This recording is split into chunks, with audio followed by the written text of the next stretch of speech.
Hello everyone. So this year's TRP will be virtual. My name is Jessica Forcillo. I'm a cardiac surgeon from University of Montreal. I'm also the chair of the program. So I'm going to present to you transcatheter aortic and mitral valve therapy. So that will be the topic. So mark down your questions as there will be a live session on that. If you have any, it will be my pleasure to answer them on the live session. So we will start with a case. So it is an 85-year-old female that consult in your office for shortness of breath. She's NYHA class 3, CCS class 0. She's known with fatigue, no syncope, no orthopnea, no paroxysmal nocturnal dyspnea. And she has a recent hospitalization for congestive diastolic heart failure. The echo results show an aortic valve area of 0.6, a mean gradient of 44, an aortic velocity of 4.2, and on exam you hear a 3 out of 6 murmur. Past medical history is pertinent for hypertension, hyperlipidemia, diabetes, on insulin. She had a left mastectomy in the past with radiation in 1990. She has a bilateral hip replacement with some difficulty with mobilization. She walks with a walker. She has an albumin that is slightly decreased, and she needs help for bathing and clothing and cooking. So the question that I'm going to ask you now, so when you see this patient, what are your options for this patient? So usually we try to answer them in group. So basically there's some information missing as well. There's some tests that are missing that we're going to go over it.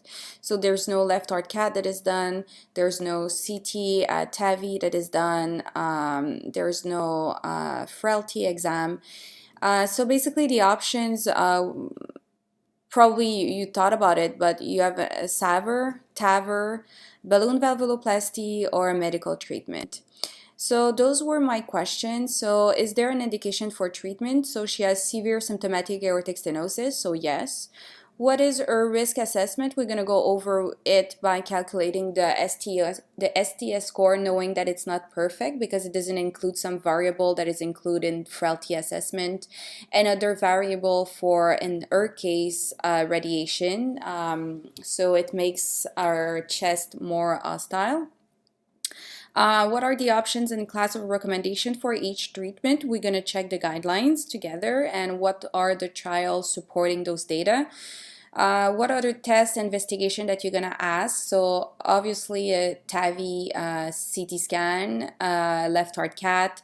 Some can ask carotid Doppler, pulmonary function test, frailty testing. It will have, for this patient, we will need a discussion with the art team. And what are the procedure, the risk for these procedures, what are the steps, and what to check post deployment of the valve. So we're going to go over this in the next slides. So for the initial assessment, like when you're gonna be at your exam, you start with history and physical exam. You ask for the labs, the other exams that we talk about, just to complete the workup. You have your echo to make sure that there's really a severity, but also that what you will check on the echo is the valve morphology. Is it bicuspid, tricuspid? Is there calcification that goes into the LVOT, which you will appreciate a little bit more on the CT scan. You look at the ejection fraction. Is it a low flow, low gradient, or is it a true severe aortic stenosis? Is there a gradient in the LVOT as well? What is the pulmonary artery pressure? You're going to look at the angio. Does this patient needs revascularization pre-TAVI by PCI? Or is it an anatomy that will make her more a surgical candidate? For the frailty assessment, you can ask about the ADLs, IADLs as well. You can do the 6-minute or the 5-meter walk test. You can use the mini-mental as well. Some other are using the grip strength, and as part of the frailty, some include the albumin. In terms of TAVR risk assessment, so what is suggested in the guidelines of 2014 of the ACC/AHA to calculate the STS-PROM, the low risk here it's written 4%, but now in the guidelines it's less than 3%. Intermediate risk is 3 to 8%, and high risk is more than 8. Prohibitive risk is about more than 15%. So they calculate as well a risk assessment for frailty. If you have no frailty marker, you're not frail. 1, you classify in the intermediate risk category, more than 2, high risk. And they consider as well if there is major organ system compromise. So you can look at the slides, and I'm sure you have read already the guidelines. You know that you can calculate the STS score or the Euro score on the internet. Just be careful that those scores were done basically for a surgical patient, and probably does not apply to our category of high risk patient, and there's a lot of variable as frailty, orthopedic issue, radiation that is not included in that. So here the updated version of the AHA-ACC guidelines for management of patient with valvular heart disease. So basically you can see here that there's a class 1A indication for surgical AVR or TAVR in patients who are symptomatic for CVRS and high risk for surgical AVR. And TAVR is also a reasonable alternative to surgical AVR for symptomatic patients who are at intermediate surgical risk. This is a 2A indication now. Percutaneous aortic balloon dilatation, which is the valvuloplasty, aortic valvuloplasty, can be considered as a bridge to surgical AVR or TAVR for symptomatic patient, but is a class 2B. We tend to do less and less on that. Sometimes we do it when we are not convinced that there will be a clinical benefit for the patient. So we can start with the aortic balloon valvuloplasty, and if they improve in their symptoms, we can offer them a TAVI after that. So here, and TAVR is not recommended in patients in whom existing comorbidities would preclude the expected benefits. So for patients who have severe dementia or major limitation or cancer or something like that, that would limit his life expectancy. So here you can see for the 5-year results of partner, so this is partner 1A, so TAVI is not inferior for SAVR, so we have the results at 5 years. In the European trial, we are up to almost 10 years, so in the high-risk patient, there's no difference in terms of TAVR or SAVR. Oh, there was a significant difference as well in major bleeding, but in the surgical group as expected. Oh, sorry, it was in the TAVR group. For the vascular complication, yeah, and the major bleeding, sorry, in the surgical group, like I said. Okay, what are you looking when you ask it about the TAVR CT? So TAVR CT is gated. So basically for the root, you look at the valve morphology. Sometimes if it's bicuspid, it can exclude a patient from having a TAVR procedure, especially if the annulus is very eccentric. So a really small diameter over a very long one, because you can cause paravalvular leak. There's more AV block, or there's more risk of aortic annular rupture. You can look at the valve calcification burden. If you're not sure about the severity of the aortic stenosis, you can also ask for calcium scoring that can help you. So the threshold is 1200 for the female and 2000 for the men. You look at the aortic sinus width and height, because especially for the Medtronic prosthesis, it can be a problem. So you can look in the chart to make sure that the valve that you're going to put will not be obstructive for the coronaries. So that's the reason here. You can look at the sinotubular junction, mainly for the Medtronic valve as well, and the degree of angulation between the heart and the aorta, because high angulation makes the valve positioning can be difficult. In terms of the heart, you can look if there there is no ventricular thrombus that could contraindicate the procedure, you need to put them on anticoagulation prior for that. You can look at the coronary arteries height just to make sure that you're not going to be obstructive. Ideally, more than a centimeter. There's some valve, like the accurate valve, that is done to be used in a coronary that are lower, so you can go up to 8 millimeters with that valve, but it's kind of procedures that are kind of risky. If the right or the left is too low, this can change the plan and make them a candidate for a surgical procedure instead. You look at the aortoiliac and femoral arteries for significant mural calcification or thrombus, the vessel angulation or tortuosity. It depends of the sheet size. So now the sheets, the smaller one, are 14 French.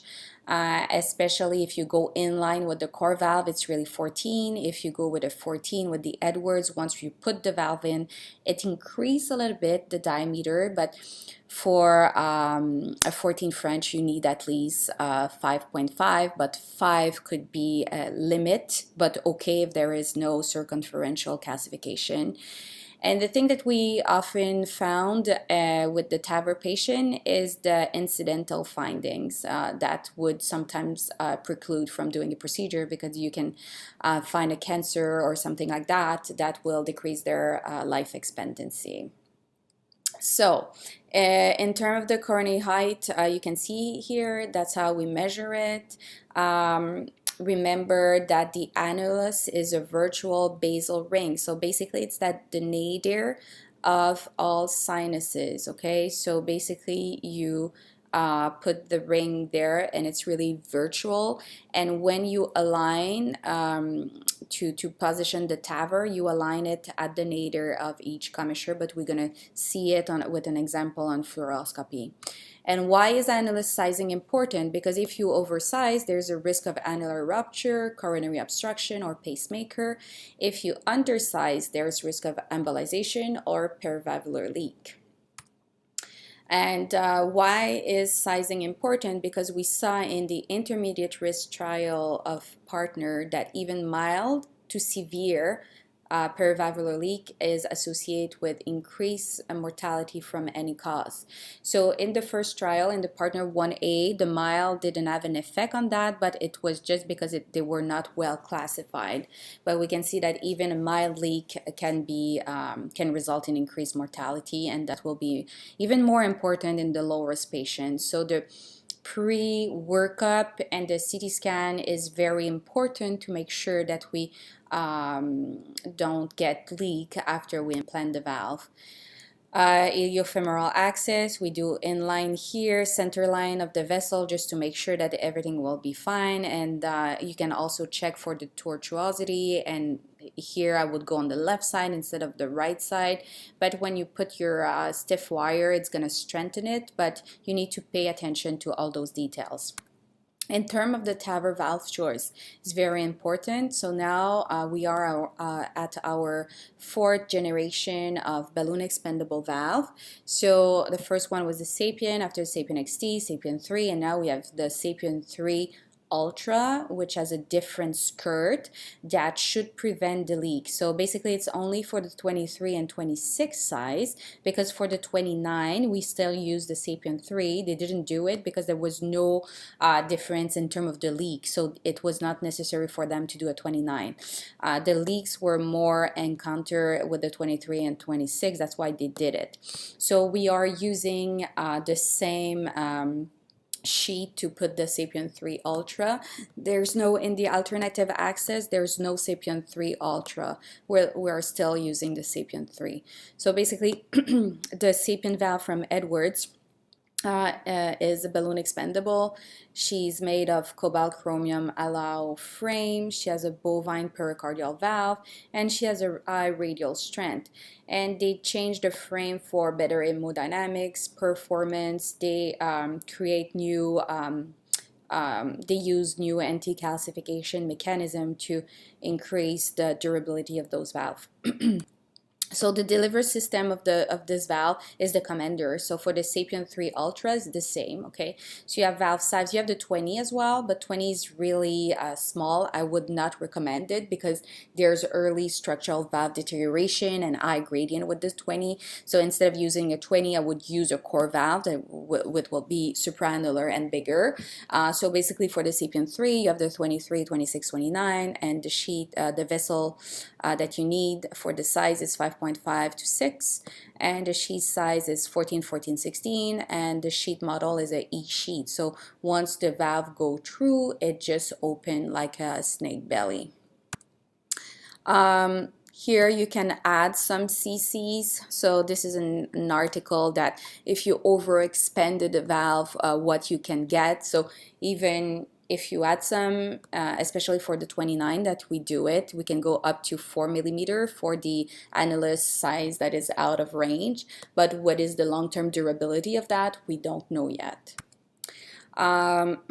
Here it's just a review, and that's how we decide the choice of the valve. And if you're using alternative access, so it's still 18 French, so there's no new iteration of those device and new generation for that, and 29 is a 21 French sheet. Here I just put the sheet ID, so internal diameter when it's unexpanded, so that's why it's okay to use a 14 French in the 5 millimeter, but once it's expanded, it goes bigger. So you always have an inner diameter or an outer diameter, but this is unexpanded, and once it is expanded, it goes bigger. So that's why be sure that you don't have circumferential calcification. If not, you can cause rupture of the vessel. For the self-expanding valve, so there's 3 generation: CoreValve, Evolute R, Evolute Pro. Pro as a skirt. It is made of porcine pericardial tissue valve, and it's in nitinol. The capsule flares and is flexible on the catheter design, and it enables uniform and controlled valve expansion and self-centering of the valve in the annulus. And this is more consistent radial force at the annulus to improve sealing.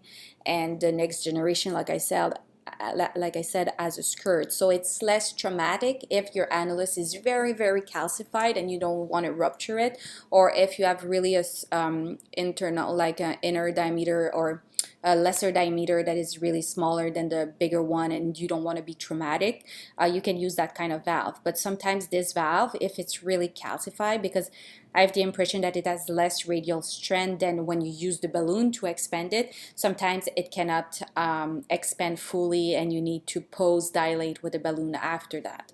But once you post dilate, it's okay because this is covering the annulus, so you kind of have a safety of not rupturing directly the annulus because you inflate inside your valve. But you need to be careful. So the outflow supports the valve commissure that you can see here and enables controlled deployment. This is a supraannular valve with better gradient. It promotes circularity, supports, and the inflow conforms and seals to the annulus. So you can recapture it. So that's the nice thing with the Evolute. So if you're not happy with the position, you recapture it and you redeploy it. So in terms of which valve I prefer to use for which situation, so the CoreValve, when you have LV dysfunction severe and you don't want to pace, you can use the CoreValve because you can do it without rapid pacing. If there is LVOT calcification, there's low risk of annular rupture, marginal coronary height because there's low risk of coronary obstruction, because the thing is you can just deploy it, inject, and if you see that you're obstructing the coronary, you just recapture it and remove it. There's better gradient. It's easier to malposition. So basically, if it's tough and you want to use something that is recapturable, you can use it. You can use it in smaller vessel size. And if there is a mitral ring or prosthesis in place, you can use this one instead, because if you use the balloon expendable, the balloon can can just be popped away because it's going to interfere with the valve, and it's not going to create stability of the balloon. Your valve will either go in the aorta or in the ventricle. So that's another way of, that's a strategy that we're using if there is a mitral ring or prosthesis in place. And the SAPIEN valve, it's the only valve that you can use for alternative access. There's low risk of pacemaker implantation. There's a radial force for heavily calcified leaflets, but you're more at risk of annular rupture, and you can use it in valve mitral. In terms of the TAVR preparation, so basically you do that in the hybrid room. It needs to have adequate imaging. There's pre-assigned roles and introduction in the room, cannulation strategy in emergency. You need to talk with your perfusionist. The pump needs to be primed, the cannula in the room. You confirm the presence of all personnel, and you need to have an emergency plan in place. So I put a little bit more in that just for you to say in your exam. In terms of local anesthesia and conscious sedation, so basically that's the majority of our case. If the patient cannot collaborate, you're going to put him on general anesthesia. So there's no TEE, no intubation, there's less cognitive impairment of using the conscious sedation, better hemodynamics, and faster recovery and reduced length of stay. In terms of the steps, so basically what we do, I start on the other side, the contralateral side where I'm going to put the big sheet in. So I use a vein to put the temporary pacemaker, and the central line that I give to the anesthesiologist. I use a artery on the femoral common artery on the other side to put the sheet, the 6 French sheet for the pigtail. For the pacemaker, I use a 6 or 7 French sheet. On the other side, it's going to be the big sheet. So some are putting the big sheet after they do a crossover. We don't tend to do a crossover. So basically on the echo, we do our puncture on both sides in the common femoral artery, and we put our sheets. We give the heparin just before putting the big sheet in, and the ACT needs to be over 250. So basically we put the pacemaker wire in place, we test it, and after that we put the pigtail and we do our aortography. We make sure that the nadir of each sinuses are well aligned, okay, just to make sure we have coaxiality when we're going to deploy the valve. Okay, I told you that the sheet is has a kind of belly that it expand as well here. So when the valve goes in, it's going to expand and become bigger as well. Okay, so you can have some resistance when you enter the valve in. So basically the pigtail will be either in the right or in the non-coronary sinus, and we're going to use a either a AL1, GR4, to cross the valve with a straight wires. Okay, once we go in the ventricle with the straight wire, we take the gradient because we have a pigtail in the aorta and our AL1 in the ventricle, and we take the invasive gradient. And after that, we use extra stiff wire, either in implants, Safari, Confida, just to put in the ventricle. So once we have our stiff wire in place, and just for you to know at the beginning, you need to put your sheet, your big sheet, on a extra stiff wire as well. Okay, so once you have this in place, you can either start with a balloon valvuloplasty. I tend to do a balloon valvuloplasty when the gradient is more, the mean gradient is more than 50, just to leave room for the valve to enter the annulus more easily. And after I put the SAPIEN valve in or a CoreValve, and you start the deployment. If you use the SAPIEN, you need to use rapid pacing, 180. If you use a CoreValve, you can do control pacing at 100, 110, or no pacing at all. So once the valve is deployed, we check either on the echo or we redo an aortography to see if there is leak. We remove the delivery system, and on the wire we put another pigtail to take the gradient.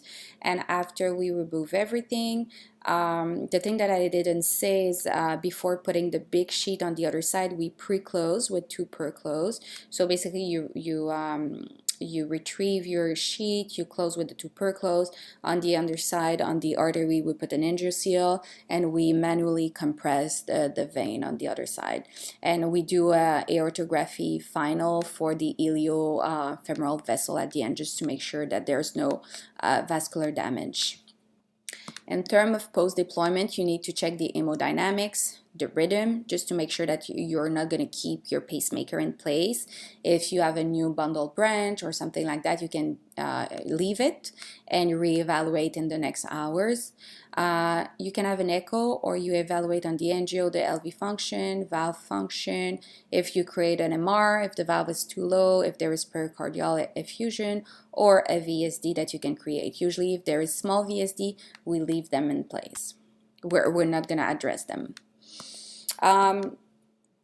The second case is a 75-year-old female with previous bypass, patent graft, Lehman LAD behind the sternum. She's known with diabetes, and she's hypertensive. She has chronic renal insufficiency and an STS of 5.5, so she's intermediate risk. She comes to your office with a TTE that shows an aortic valve area of 0.79, max velocity of 3, mean gradient of 25, and an ejection fraction of 55%. Her valve is tricuspid. So she has a left bundle branch and normal sinus rhythm on the EKG. So what other pertinent information on the echo you want to know, because you saw that the gradient is slightly lower? Any other test that could help you determine the severity of the aortic stenosis? What is your diagnosis? What is the treatment plan, the class of recommendation? What action will you do in relation to the EKG? And what is the medical regimen following the procedure? So basically with this case, what I want to discuss with you is the low flow, low gradient aortic stenosis. So basically on the echo, what other information you want to know is the stroke volume index. So basically if it's less than 35, you have your answer, or an index area that is less than 0.6 centimeters square on meter square. Other signs that could create that is increased LV wall thickness, small LV chamber with low stroke volume, restrictive diastolic filling pattern. Usually we found that in female that are small LV, and a lot of left ventricular hypertrophy, hypertension, and small size left ventricular cavity. So basically, in terms of the guidelines, AVR is recommended for severe high gradient AS who have symptoms by history of exercise testing, or severe asymptomatic patient with severe AS, but with an ejection fraction that is decreased, is still a class 1 indication. And AVR is indicated in patients with severe AS when undergoing other cardiac surgery. When for the class 2A indication, AVR is reasonable for asymptomatic patient with very severe AS, which means a aortic velocity more than 5 and low surgical risk. AVR is reasonable in asymptomatic patient with severe AS and decreased exercise tolerance, or an exercise fall in blood pressure. So basically, sometimes it's not a contraindication to put a patient with severe AS who is asymptomatic on a treadmill test, okay? So you can use it, and if there is signs, they are considered symptomatic. And AVR is reasonable in symptomatic patient with low flow, low gradient aortic stenosis with reduced LVEF, with a low dose dobutamine stress study that shows an aortic velocity more than 4, or a mean pressure gradient more than 40 with a valve area less than 1. So, and the next indication is in symptomatic patient who have low flow, low gradient AS, who are normotensive and have a ejection fraction more than 50%. So basically this is the paradoxical. So for the low flow and paradoxical, those are class 2A indication, okay? So, and the same guidelines. So basically here you can consider those patients for surgery or for TAVI. You have seen the slides, I'm sure, a lot. So basically here, when it's very, very hypertrophic, so you have a normal AF, which we call paradoxical, and this is the classical low flow, low gradient that you can see here. So you can ask for a dobutamine stress echo as well, and you can check if there is an increase in the stroke volume, so which means that there's a LV flow reserve. And here you can determine as well if there's no flow reserve. You can look at the calcium scoring. If it's still high, it's a true severe aortic stenosis. So basically, if the operative risk is intermediate or high, you can still refer those patients for TAVI. The thing that we see with the paradoxical low flow, low gradient and low flow, low gradient is just that those are severe aortic stenosis, but the clinical benefit of doing an intervention after sometimes is deceiving. So patients are still a little bit symptomatic and still short of breath, and it's just that we need to treat them. I think we need to continue to treat them, but the clinical benefit is less obvious than what we see with the normal, if I can say, aortic stenosis. So here is a chart for the calcium scoring. So just remember them, because if you're not sure about the severity, you can use the CT scan to get that information. So after discussion with our team, patient is a good candidate for TAVR. Okay, so this is a case 3, okay? This is a valve in valve, but you don't have the CT scan, okay? Under the CT scan, you see this. So basically, you don't have access. So that's the thing that you can see. It's calcified. There's a calcification here, and coronary height are okay. What are your options for alternative access, the pros and cons for each options, which valve to choose for valve in valve, and what are the contraindication for valve in valve, okay? So basically those were the access route in 2007. So you have the choice between transfemoral and transapical, but I changed it. In 2020 and now 21, you have access to transfemoral, transapical, direct aortic, transcarotid, retrosternal by the brachiocephalic trunk, transsubclavian or transaxillary, and transcaval. So you have really a lot of choice. Usually 90% of chance that you're going to use the transfemoral approach, but your center, you need to be experienced and at ease with other technique as well. So for me, number 2 is always transcarotid. I like to do the suprasternal with the brachiocephalic trunk, and after I do the transaxillary. It's rare. In the last year, I didn't do any transapical or direct aortic. I was okay with those 4. So transapical, it's a mini left anterior thoracotomy. It's direct. It's a shorter distance. Transaortic, it's an upper partial sternotomy or a mini sternotomy in the second or third intercostal space. And here you can use those access as well. So here you can see Transapical Approach. It's really straightforward. It's easy to cross the valve. And here I just showed you CoreValve deployment, but this is transfemoral because they don't have a platform for the alternative access as well.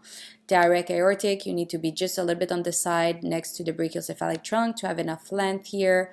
It's really easy to deploy. Subclavian access, usually we prefer the left, but you cannot use that if you have a patent mammary artery because you can compromise the flow. But it's really straightforward as well. It's better to go on the left side than on the right side in terms of angulation, because if you go on the right, you're going to hit the small curvature of the aorta, and it's going to be tougher just to go and position the valve. In terms of the valve-in-valve, what we use in terms of results is the Danny DeVere valve-in-valve registry. So I think they have a newer version of that. It's a multinational valve-in-valve registry with degenerated bioprosthesis, and they include 55 centers. Mean age is 78, 50% were men, and a median STS run was 10%. So very high-risk patient. Majority of valve that were that we implanted TAVI in were 21 and 25th, okay, but they're small valve, which they consider 21 or less, and large valve 25 and more. And this registry include balloon and self-expandable valve. So they classified in terms of mechanism of surgical failure and device use. So basically they were more bleeding with the balloon expandable, and if the patient had a stenosis, there was more acute kidney injury with patient with stenosis and patient with balloon expandable valve, more pacemaker with the self-expandable valve. The aortic area after the procedure was higher with the self-expandable as expected because they are supraannular. Same thing with the other hemodynamics.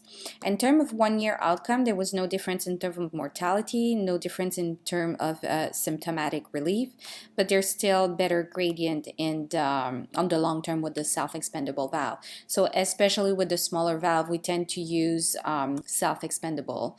And in terms of mechanism of surgical valve failure, so basically the mortality is increasing if it's stenosis, if you use smaller valve, but there's no difference in terms of balloon expandable or self-expandable as well. All right. Okay. Here, this is a case of a 78-year-old man with severe symptomatic aortic stenosis. He has a STS of 4%. He had prior PCI to LAD. The annulus measure a perimeter of 88, which is big. So a 34 millimeter CoreValve was implanted. It was a low implantation, and you had at least moderate AI and heart block with significant heart failure immediately post-op and he required as well a pacemaker. So what do you do? What are the options? And now the blood pressure is dropping and patient is in asystole. What are your next steps? So you always need to be ready with a plan. So here you can see that the valve is super low. So it interacts with the mitral. It creates a block and it has severe paravalvular leak. So what you can do is we tried to attempt a device closure with a paravalvular plug, but we were unable to cross. This is really tough to do in an emergency setting. So basically we put, this is a 34, we put a 29 Sapien XT valve at that time, and we stopped the leak, and we end up with trivial PV leak. The interaction with the mitral was hopefully fine, but this is not a very, very good result, but the patient was high risk, and we decided to leave it like that, and the patient did fine with that, okay? But he had a pacemaker after because it was low. So complications and lesson learned through the years. So the paravalvular leak decreased with the new generation valve with the skirt. There was a decrease in the stroke rate, and now we're using especially for the bicuspid and very calcified valve, it is not called a claret anymore because it's a sentinel, and it got bought by Boston Scientific recently. In terms of structural valve deterioration, we learned that there was those little thrombosis, and we're not sure yet what is the proper anticoagulation regimen for this valve. What was related to the structural valve deterioration is the valve that were underdeployed because their leaflet were hitting on the post and deteriorating faster because of that.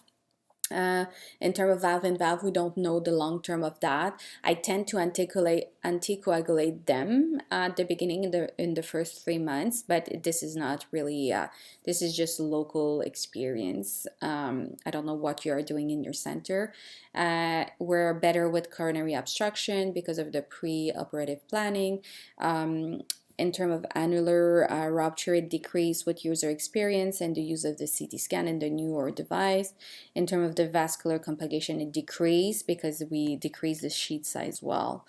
In terms of a PV leak, we need to be careful because you know that even the mild leak are associated with mortality, so you need to be careful in the choice of your valve and in the pre-op planning. In terms of the pacemaker implantation, it decreased. At the beginning, we tend to implant really lower, but now we implant 80% in the aorta, 20% in the ventricle, and sometimes 90% in the aorta, 10% in the ventricle, so it's better. In terms of sudden death, because we implanted, it tended to happen in the first month following TAVR, but now that we implanted higher, we have I'm talking in our center, 0% of sudden death.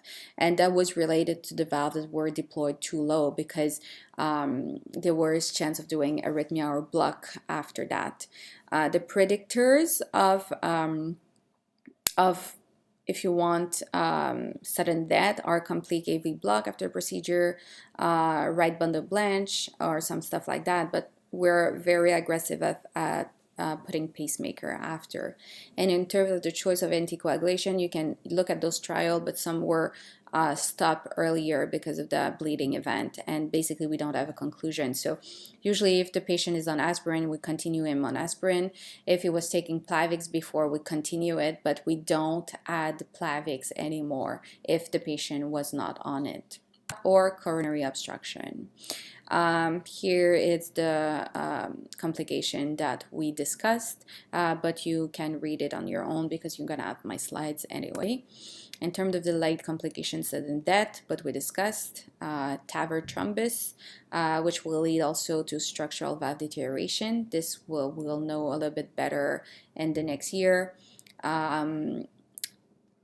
Annular rupture can happen when the patient is in the CCU after that, so you need to be ready and you need to know if your patient is a surgical candidate because the mortality is really high and you can have late heart failure as well. Here I put you the results of the Galileo, but you don't see it well on this slide, but you can read it after. And if you decide to convert to surgery, the incidence is really low, but the mortality can be really high if you do so. So it can be up to 30-day mortality in patient requiring emergent cardiac surgery is about 67%, and versus the mortality, this is a study that was done a little bit earlier on, but 7%. Now we're more at 2% mortality. If the patient is doing cardiac arrest, so you need to begin resuscitation, you need to call for help, you need to start CPR, pharmacologic resuscitation, you need to use the TE to determine the cause, prepare for cardiopulmonary bypass, you move the C-arm away, move the pump to table, cannulate femorally if possible. If the chest is virgin, you just cannulate, you open, because doing a sternotomy is really fast, but you need to know the cause. Sometimes it's just the valve, the wire that is through the valve that keep the one of the leaflet open. It pin it open. So basically just move the wire, keep it in the ventricle, but just move it just to make sure it's not that. But you need to make sure that there's not a right ventricular rupture, a left ventricular rupture, annular rupture, valve embolization, or aortic dissection or something like that. So you need to be able to eliminate your cause. Sometimes it can be a hemorrhagic shock because one of the vessels is ruptured. So you need to, if you don't know with the echo, you use your pigtail and you do an aortography or aortography as well of the iliofemoral vessels. Okay, so basically if you have any, depending of the complication, so like the example that I show, you can use valve in valve.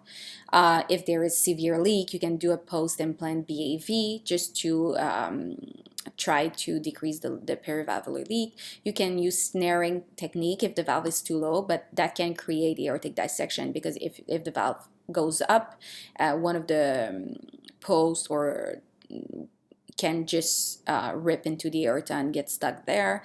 If the valve is not fully deployed, you can redeploy or use another one, or you can use open surgical AVR. So this is an annular rupture. So usually when you do that, you can try to patch, but usually you need to do a full root. So basically we use freestyle to reconstruct that. Okay, in terms of transcatheter therapy for the mitral, so the lesson learned from Carpentier, you need to have a nice smile when you repair your valve. So this is a good result. And with the Advent, I'm going to talk about the MITRA-clip because it's the one that is mostly used for that, and in Canada that is widely accepted. So you're stuck with that. So this is a very old article, 2015, the five-year results of the Everest trial. So basically, Everest 2 is a treatment of mitral regurgitation with a novel percutaneous device, MITRA-clip, and it showed superior safety compared to surgery, but less effective reduction in MR at 1 year. And now this study wants to look at the 5-year results. So the randomization was 2-1, and they were followed for 5 years. So it includes 2,079 patients and total, so 178 and 80, and comparison of clip versus conventional surgery for treatment of MR. They use aspirin for 6 months post-procedure and clopidogrel for 1 month.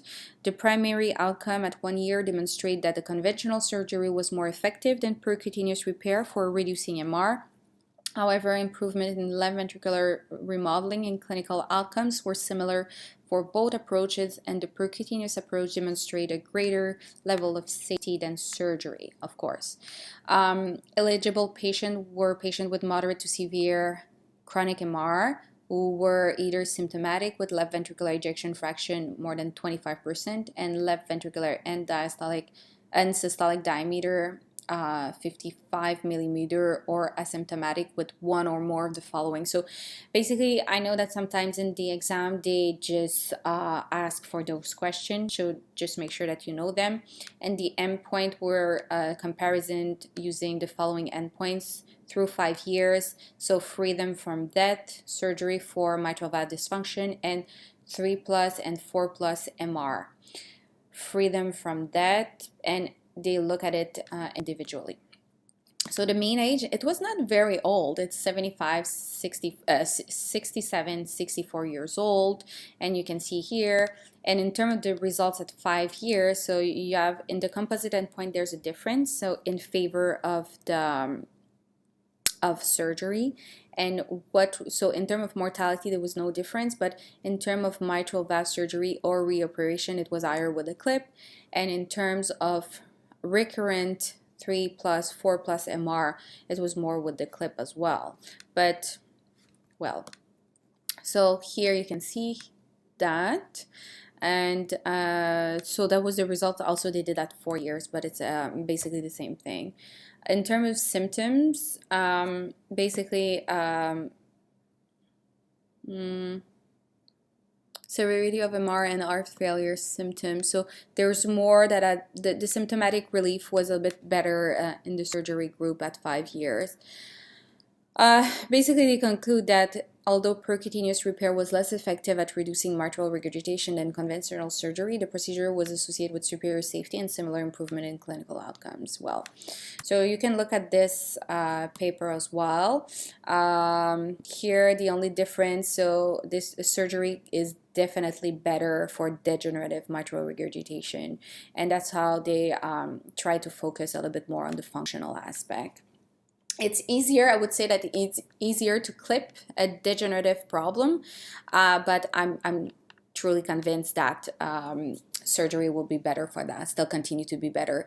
And the way I see the mitral clip, for me, it's a continuum. It is part of the continuum of heart failure, like for patient that is going to the heart failure clinic and you want to decrease the hospitalization, it's to me it's a palliative treatment just to prevent those patients from re-entering the hospital for multiple rehospitalizations. So that's how I see it.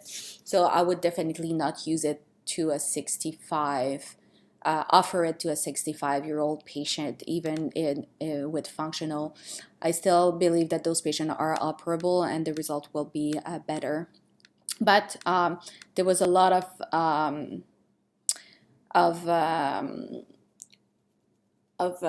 excitement over the COAPT trial. So basically, COAPT trial, which means cardiovascular outcomes assessment of the mitral clip, percutaneous treatment for heart failure patient with functional mitral regurgitation. But you can see that in this trial, they include some degenerative patient. And the objective of this study was to evaluate the safety and effectiveness of the mitral clip system for treatment of functional mitral regurg, which means 3+ and more, in symptomatic heart failure subjects who are treated per standard of care and who have been determined by the site's local heart team as not appropriate for mitral valve surgery. It was the first randomized controlled trial to compare non-surgical medical standard of care treatment to a percutaneous intervention to reduce MR. So basically, they included 430 patients, and those were the requirement, and they were randomized 1-on-1, and the safety endpoint was composite of death, stroke, worsening renal function, LVAD implant, heart transplant at 12 months, and the effectiveness was recurrent heart failure hospitalization.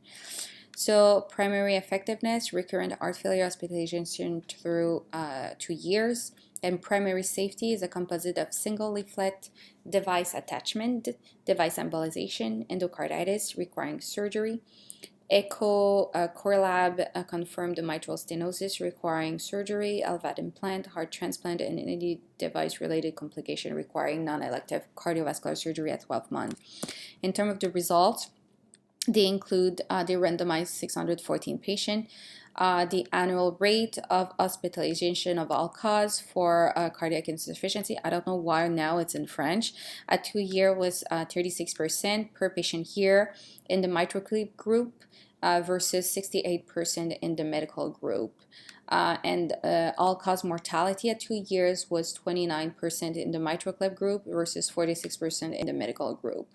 And here you can see the characteristic of the patient at baseline. I think that you should know the result of that for your exam. And in terms of death from any cause, you can see that it was higher in the control group, which is a standard medical treatment. And you know that in the COAPT trial, all the patient needs to be fully they need to have optimal medical treatment to be enrolled in that, okay? And that was the difference also with the MITRA-FR treatment trial. In terms of cardiovascular cause, there was more mortality as well in the medical treatment group. This was related to heart failure and hospitalization but for any cause, cardiovascular or related to heart failure was higher as well in the control group. And here you can see the difference in terms of hospitalization, freedom from device-related complication, and death from any cause. They achieve what they wanted to achieve in this trial. If we compare COAPT versus MITRA-FR, the absolute risk reduction in all-cause mortality in patients receiving the mitral clip in the COAPT trial was 17%, which translated to a number needed to treat of 6 to prevent 1 death over the 2 years. There's a similar number needed to treat that was observed with the use of renin-angiotensin inhibitor in heart failure with reduced ejection fraction. And not only that, the results show similar impressive reduction in all-cause mortality across the various pre-specified subgroup analysis in the COAPT trial. So basically, ever since the publication of the COAPT trial results, that's been widely speculated among the thought leaders in the cardiology community that the neutral result of the MITRA-FR trials were because of the fact that the ventricle were too sick for any intervention to work. And on the other end, the COAPT trial has been positive because patients were not that sick and were taken for their mitral clip implantation procedure just at the right time during the course of the disease. And notably, the index left ventricular and diastolic volume was higher in the MITRA-FR, 135 versus 101 in the COAPT trial. So if they ask you about comparison between the two, you can mention this in your exam. And you can see that the use of global, the mitral clip has just boomed in the last year. In terms of other transcatheter mitral valve repair, so you have the cardio band here that you can use band, you can use neocordae, so this is the harpoon, but I think that really the future will be transcatheter mitral valve replacement. The valve that is functioning the best, I think, it's the Tendyne, which is a transapical approach, and you deploy it mainly on echo guidance. And after there's a closing system for the apex as well, so I'm just gonna let you check this video. It has really good result, but the thing that we don't know is the anticoagulation. So sometimes with those valve, we aim at INR that is higher, like 3 to 4. The valve that were retrieved from the market is because there was a lot of valve thrombosis as well. So we will see what the future will be for those valves. And also the problem with the transcatheter mitral prosthesis is the interaction with the LVOT. So oftentimes the LVOT is really small because those valves are really big, and a lot of patients are excluded from having this technology. In terms of the TAVR in private mitral prosthesis, so what you can use is a transapical versus a transeptal approach. You use a sapien valve and you can deploy it inside the valve. You need also to calculate your neo-LVOT on the CT scan prior to do that, because here you have a lot of leaflet that is obstructing the LVOT.